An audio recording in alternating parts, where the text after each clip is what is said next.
વડોદરા શહેરમાં રવિવારે બપોરે લગભગ 12 વાગે ડ્રેનેજ પ્રોજેક્ટના કામ દરમિયાન અધિકારીઓ અને કોન્ટ્રાક્ટરની બેદરકારીના કારણે લાખો લોકોને રાંધણ ગેસ પૂરું પાડતી મુખ્ય ગેસ સપ્લાય લાઇનને ગંભીર નુકસાન પહોંચ્યું હતું।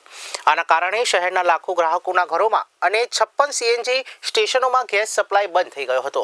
આ ઘટનાથી બાળકો, વૃદ્ધો અને અન્ય નાગરિકોને ભારે હેરાનગતિનો સામનો કરવો પડ્યો હતો।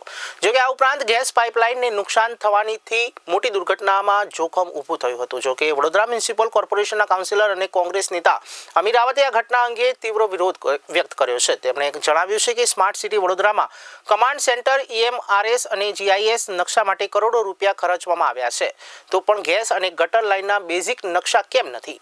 આ ગંભીર બેદરકારી માટે વહીવટી અધિકારીઓ, એન્જિનિયરો અને કન્સલ્ટન્ટ્સ કોન્ટ્રાક્ટરો જવાબદાર છે। અમીર રાવતે વધુમાં કહ્યું કે ઓપરેશનમાં વિવિધ વિભાગો વચ્ચે કોઈ સંકલન નથી।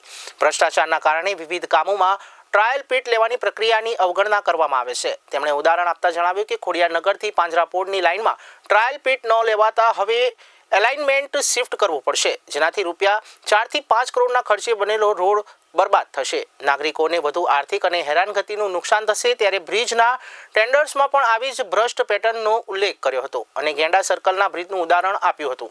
અમીર રાવતે વડોદરા મ્યુનિસિપલ કમિશનરને ફરિયાદ કરી છે કે અને માંગ કરી છે કે ગેસ લાઇનને નુકસાન પહોંચાડવા બદલ અને અધિકારીઓની બેદરકારી માટે કડક કાર્યવાહી કરવામાં આવે। તેમણે કહ્યું કે લાખો લોકોને હેરાન કરવા બદલ ડ્રેનેજ પ્રોજેક્ટના જવાબદાર કોન્ટ્રાક્ટરને કામમાં બેદરકારી માટે બ્લેકલિસ્ટ કરવામાં આવે। તેમણે વિપક્ષના નેતા તરીકે અગાઉ પણ આવા મુદ્દાઓ પર કમિશનરને પત્ર લખીને ધ્યાન દોર્યું, પરંતુ કોઈ પગલાં લેવાયા નથી। જોકે આ ઘટનાથી વડોદરાના નાગરિકોમાં રોષ વ્યાપ્યો છે અને તેઓ વહીવટી તંત્રની કાર્યપ્રણાલી પર સવાલ ઉઠાવી રહ્યા છે।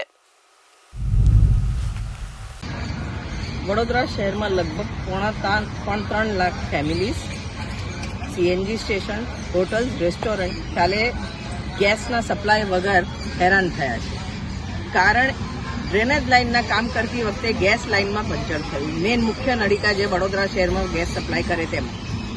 મારું કહેવું એ છે કે વડોદરા શહેરમાં જ્યારે સ્માર્ટ સિટીની વાતો થાય છે, EMRS સિસ્ટમની વાત થાય છે, GIS મેપિંગની વાત થાય છે, તો પછી જ્યારે ટેન્ડર અપાતા હોય એ પહેલાં ટ્રાયલ પીટ લઈને ક્યાં કઈ લાઇન છે ઓનલાઈન તમે જોઈ શકો છો।